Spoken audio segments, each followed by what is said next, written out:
Dis weer vir Drotsky baie lekker om hierdie jaar by Nampo te wees. Ons sien uit vir almal wat weer vir ons kom hallo sê. Dis 'n absolute voorreg. Ons het ons ou legendes en 'n paar vlaggenskap masjinerie hier en dan het ons 'n paar nuus vir die eerste keer wat hulle debuut maak hier op Nampo. Ons eerste masjien wat hierdie jaar sy debuut maak by Nampo is ons MixPro MM1. Dis 'n enkel spaan met 'n ribbon menger. Lekker goedkoop, effektief. Hy meng baie goed en voer hom gewoonlik met 'n skroef of met 'n auger en word met 'n elektriese 7.5 kW motor aangedryf. Dis 'n 1 ton of 'n 2 kubieke menger. Maklike uitlaai wat net hier uitlaai. Ons sal vir julle probeer wys binnekant. Dis baie sterk. Is gebou om te hou vir Afrika deur Afrika. 'n Nuwe masjien wat ook sy debuut maak hier op Nampo is die M8 bottom drop. Nou al ons M-reeks hamermeele kan ook in 'n bottom drop gemaak word. Wat is die doel daarvan? Dis dat jy hom kan voer met 'n auger binne-in en 'n auger uit. Wat beteken stofvry. Enige ou se droom. Die bottom drop kom ook met 2 magneettreis aan hulle om alle staal vas te vang sodat jy spaar op siwe, spaar op hamers en jy spaar op al jou onderdele. Dis so eenvoudig soos jy 2 van hulle en jy kan hulle net oopmaak. En dan kan jy al die staal hier afhaal. Jy kan sien hy's lekker sterk. So ja.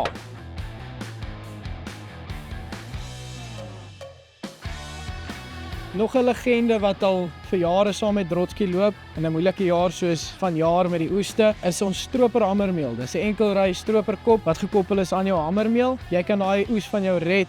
Jy kan dit voer maak vir jou vee. Ook vir die wat nie weet nie, dis 'n 3-in-1 hamermeel. So na die seisoen verby is en jy jou reste afgehaal het, sit jy jou gewone tradisionele hamermeel weer op en jy maal vir die res van die jaar net gewoon soos wat mens maal deur 'n hamermeel. Ons is nie gebind aan hoe jy wil uitgooi nie. As jy in sakke wil gooi, as jy in 'n karretjie wil gooi, as jy in massa sakke wil gooi, praat met ons en ons bou hom soos jy hom nodig het.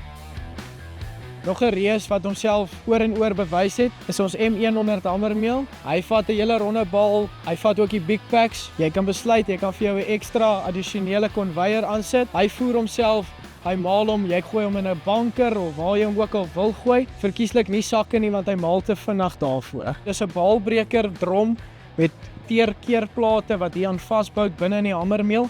Kom sien vir jouself hoe effektief en hoe sterk hierdie masjien is en dan kom kuier jy vir ons by die fabriek as ons hom vir jou klaar gebou het. Laaste maar nie die minste nie, het ons P2000, staatmaker altyd hier, maar hy's nie dieselfde as laas jaar nie. Hy het nou 'n stainless steel binne liner, 3mm 3CR12 stainless steel liner. Kom kyk, kom sien, ek weet jy wil hom hê. Ons het ook al ons onderdele hierdie jaar saam Nampo toe gebring. As jy dit nie maak om dit te kon kry by ons nie, kom in kontak met ons. Ons hou alles in voorraad by ons tak in Alberton en dis ook beskikbaar by alle naaste koöperasies.